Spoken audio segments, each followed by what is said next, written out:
Catherine, what are the specific pieces from stage 1 that are needed to inform the work of stage 2, and specifically, how do they get used? That's a great question. First thing that comes to mind for me is step 3, accessing and identifying, or identifying and accessing the underlying emotion that fuels each partner's steps in the dance, which of course is step 2. So step 3 being the start of the experiencing, the working with affect, shallow end of the emotional swimming pool. Identifying first, a cognitive label is a good start, but then to actually get into the shallow end of the pool. And of course, a good step 3, clarity around step 3, some stage 1 style distilling is the most helpful thing to get started in stage 2 with, from my perspective, because step 3 can sometimes bleed right into step 5.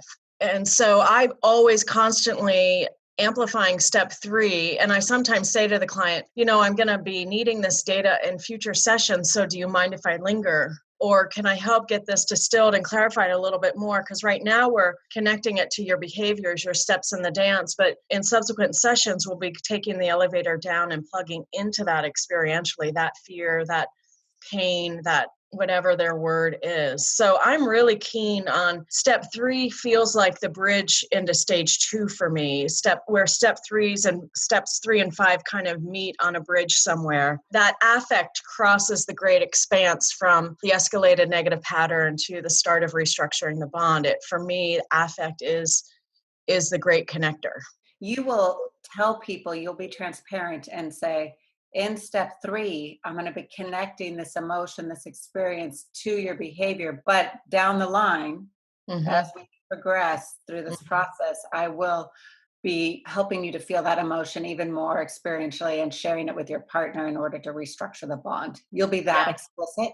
I'm not explicit. Yeah, I can't figure out why not to be. I tried hard for years not to be. And then I just felt like I was unnecessarily confined. I don't like feeling confined. So I just put it out there so that we can collaborate on it. And so they know their brain, of course, their distressed, vulnerable brain also needs to know where we're headed. So it's like, I'm going to give you a cognitive overview. It's very regulating in a sense, so that you don't just feel like we're diving in. So things make sense to you. Yeah. And so you have a cognitive overview, you know what's around the next corner, so other parts of your brain can relax. You're more likely to follow my lead. You can ask me why we have to do this, and I'm happy to answer. It's just much less preoccupying when you know where you're headed. And if you have a question about why, you get an answer, and you then can follow your clinician's lead. For more hot tips on emotionally focused therapy, go to theeftcafe.com and sign up for our newsletter, where you will receive short little clips like the one you just watched.